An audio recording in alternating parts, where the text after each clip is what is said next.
I think that we forget how resilient we are. Like, we forget that there have been like boulders in our backpack that we've actually let go of as we've moved along, potentially without putting any attention on them at all. They've, and sometimes a lot of attention, but like I feel like when I look back at myself from when I was, 20 years ago, when I was late teens, early 20s, I forget how much I felt burdened and how heavy things were. And I know I've done a lot of healing and all of that, but there were some things that just lifted all on their own without any focus. And that's something that I want to talk about a little bit, is just this, it's like this instruction manual. I feel like I've kind of stumbled upon a little bit, like little glimmers of, around how we work as human beings. And I feel like this is something I used to always say when I was young, when I was like 13, 14, like, why didn't we come with an instruction manual? Like how we work, what we are, what the different parts of us really do. Um, and one of the things that I loved in going to USM and kind of beyond, it was like waking up to like how our experience, like our emotions, like how they're actually generated, why we feel when we feel something, why we do, and not and it was like a new piece of information. It was like I read like a page in an instruction manual that was like, where was this page like 10 years ago? Like I missed it. Why didn't anybody give me this piece of info like years ago? It would have been so helpful. And I feel like this is part of the reason why I coach teenagers, is I feel like I got to go back and like help my teenage self be like, here's the page, it's going to be okay. And I'm not going to tell you what's on the page, I'm just kidding. I'm going to talk about it. But what for me, what that page really was like, there's this missing link in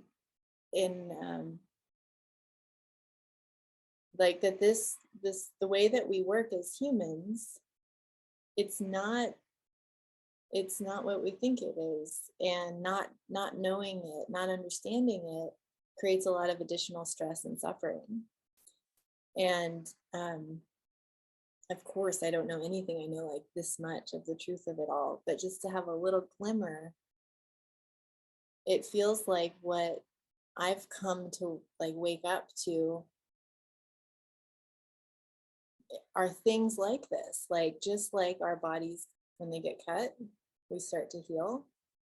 Psychologically, we do the same thing. Just like we feel like, and why is that? Why does our body start to heal right away? Like why and how? Like how the heck does that happen? We can't look at it and be like, heal, heal, heal. Like we're not doing it. Something is doing that to us. Just like our heart is beating right now, all of our hearts are beating. Who's telling it to beat? Who's monitoring that? Our lungs are pumping. Um, like we have this, like the tree, I'm looking at a bunch of trees right now, like something in the tree is like, grow. And the tree's like, okay, here I go. And we can't look at a tree and be like, grow, damn it, grow, come on, grow. No matter what, no matter how much we know about how things grow, we can't make something grow. It just something else doing that. And when I started learning that that's the same for our emotions, that feeling anxiety and stress and overwhelm and panic and fear, that those emotions are kind of like a physical cut. And when I started to notice um, that they pass, that they're temporary, because there's actually this like magnetic pull in us, just like our bodies get cut. There's this like pull back to health. There's a pull back to health that's worked into the system that I didn't know about. Like I don't have to figure out how healing happens. It happens. And I love right now having a 5-year-old and a 1-year-old. Just an example of like my little 1-year-old had this really big stuffy nose a few months ago, and he doesn't know how to blow it. And he won't like, he won't let me stick something up there to like squeeze it out. And I'm just like, oh my God, how are we going to handle this situation where you can't breathe and he's trying to nurse and he's like, unable to breathe. So what are we going to do? And then all of a sudden he sneezed and there was just snot everywhere, like all over me, all over him. And I was like, oh my God, that's amazing. Something in him knew how to sneeze. I couldn't do it. He didn't, he wasn't sitting, I guarantee he wasn't sitting there thinking, sneeze, sneeze, sneeze. He just did it. Like, what if that is the same for anything going on with us? Emotionally, mentally, physically. We can sit there and be like, come on, sneeze. Come on, do it. Look at the sun, tickle my nose, smell something, put my face in it.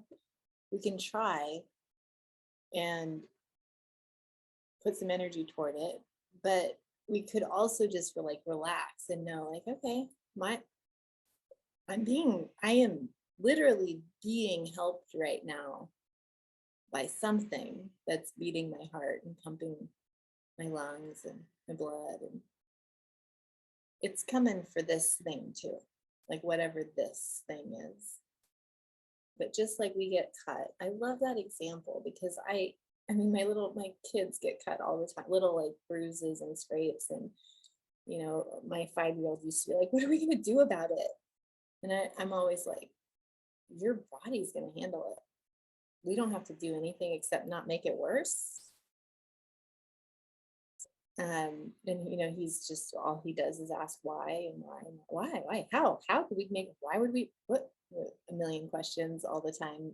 And it's fun to get to answer them and be like, well, we could make it worse by like staring at it constantly, or we can make it worse for ourselves by staring at it and being like worrying about it, wondering about it. We could make it worse by putting salt in it. We could make it worse by maybe not protecting it. Like maybe we could put a little thing over it just to protect it.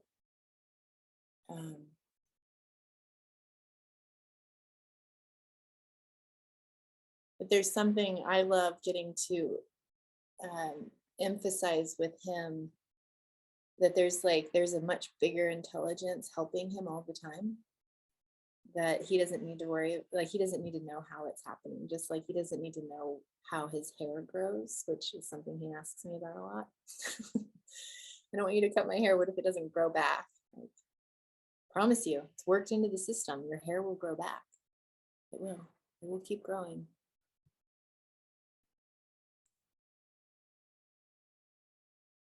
And what on this like little pretend instruction manual page, it was that kind of thing of like, whoa, okay, there's this like intelligence that supports us and helps us when we need it all the time, right now.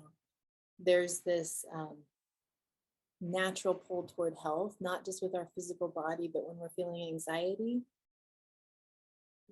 to know that anxiety is temporary, that anxiety is coming from what we're thinking and our thoughts, no matter what, we can't actually hold on to a thought and like bottle it up.